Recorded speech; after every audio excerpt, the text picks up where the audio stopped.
नमस्ते, मैं अन्ना पोनोमारेंको हूँ। मैं यूक्रेन में रहती हूँ और यहाँ कीव में एक विश्वविद्यालय में हिंदी पढ़ाती हूँ। मैं थिएटर में भी रुचि रखती हूँ, तो मैं एक अभिनेत्री भी हूँ और कभी कभी यूक्रेनी भाषा में कविताएं लिखती हूँ। तो आज के लिए मैंने अपनी कुछ कविताओं का अनुवाद किया है हिंदी में और दोनों भाषाओं में अपनी कुछ कविताएं पढ़ने वाली हूँ। खुद से सहारा बनने का वादा करो। अपना जीव तिरस्कार से नहीं, समर्थन से भर लो।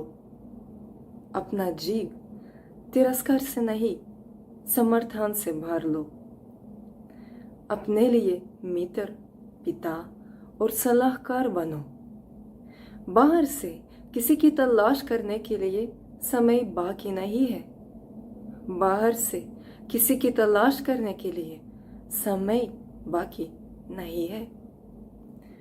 अपने अकेलापन का काल कीमती समझो। अपने अकेलापन का काल कीमती समझो। अपनी सांसों को सुन लो। विचारों के धैर्य पर अपना ध्यान केंद्रित करो। विचारों के धैर्य पर अपना ध्यान केंद्रित करो। निराशाओं की माला कभी घर तक पहुंचा देती है। निराशाओं की माला कभी घर तक पहुंचा देती है। उस घर में जो अपनी आत्मा के आश्रय होता है। उस घर में जो अपनी आत्मा का आश्रय होता है। वहां रात के समय एक चिड़िया खतरनाक ढंग से चिल्ला रही है। वहां एक रात के सन्नाटे में एक चिंगारी के साथ एक तारा पैदा होता है और बोए गए बीजों से एक हरा शक्तिशाली पेड़ उगता भी है। और बोए गए बीजों से एक हरा शक्तिशाली पेड़ उगता भी है।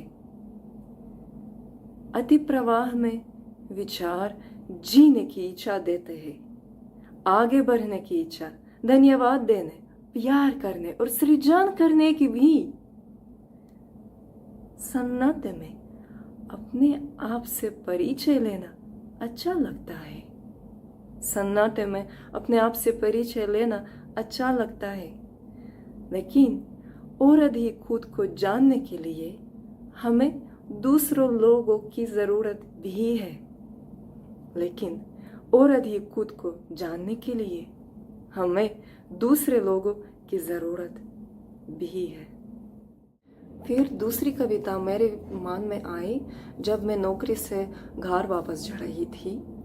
तब मैंने मेट्रो के निकास के पास एक बुढ़िया को देखा जो कुछ नीला फूल बेच रही थी। कॉर्न फ्लावर्स कहते हैं उनको अंग्रेजी में।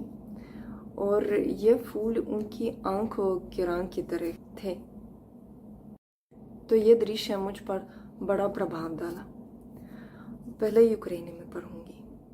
І серед натовпу я відчуваю твою втому. Зсутулившись, допізна біля виходу з метро або на площі, ти сидиш у хустці і тримаєш, ніби смолоскип, підсвічуєш додому шлях нам, дбайливо зібраним букетом квітів кольору твоїх очей. Два жвавих озерця серед борозни зморщок невпинно розглядають світ.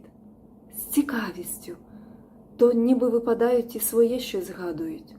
З проханням, з безнадією, з турботою прожитих літ. Натружені, ті рученьки покручені, тримають серцю дорогий пухнастий оберемок синіх квітів. А люди все спішать, напружені, нема куди їм сині квіти діти.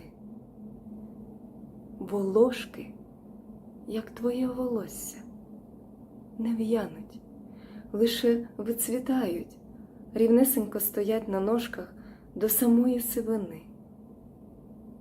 Їм маряться зелені луки й вітер, що любовно їх колише, і шершаві руки, що, зібравши їх докупи, тепер тримають, обіймають міцно. Уже темніє і вщухає галас міста, а ти сидиш з букетом, ніби маяком. Бабусь, продайте мені квітів. Ні, дякую, то лишіть собі. अभी ये कविता बुरहिया के बारे में हिंदी में पढ़ती हूँ। और भीड़ में भी मुझे तुम्हारी थकान महसूस हो रही है। सिर झुककर तुम देर रात को मेट्रो से बाहर निकलने पर या चौक पर शॉल ओढ़कर बैठी रहती हो और अपनी आंखों के रंग के फूलों के सावधानी पूर्वक एकत्र किए गए गुलदस्ते से उसे एक मशाल की तरह पकड़ के हमारे लिए घर का रास्ता रोशन किया करती हो। झुर्रियों के खांचे में दो जीवन झीलें लगातार दुनिया को देख रही है, जिज्ञासा के साथ, फिर जैसे कि बाहर गिर रही हो और अपने स्वयं के कुछ को याद कर रही हो, एक अनुरोध के साथ, प्रार्थना के साथ, निराशा के साथ और फिर वर्षों की देखभाल के साथ। वे घिसे पीते टेढ़े मेढ़े तुम्हारे हाथ अपने मन के लिए नीले फूलों का सबसे प्रिय गुलदस्ता रखते हैं। और जो लोग चलते फिरते हैं, हमेशा जल्दी में रहते हैं, तनाव में रहते हैं, उनको इन नीले फूलों की क्या जरूरत है, क्या लाभ है इनसे। कर्नफ्लावर तुम्हारे बालों की तरह मुरझाते नहीं, वे अपने तने पैरों पर समान रूप से तब तक खड़े रहते हैं जब तक उनके तने तुम्हारे बाल की तरह बिल्कुल सफेद न हो जाए। ये फूल हरी घास के मैदानों और उन्हें प्यार से हिलाते हवा का सपना देख रहे हैं और उन्हें एक साथ इकट्ठे करते हुए खुरदारे हाथ भी दिखाई दे रहे हैं, जो अभी उन्हें पढ़ करके आलिंगन कर रहे हैं।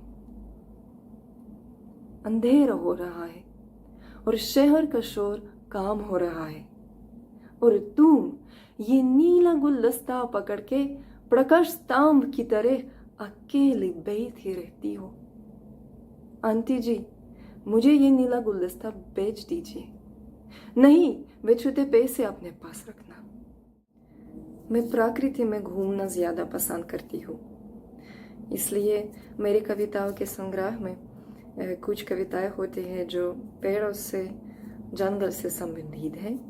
अभी उनमें से एक पढ़ती हूँ, पहले यूक्रेनी भाषा में। Якісь ростуть поодиноко,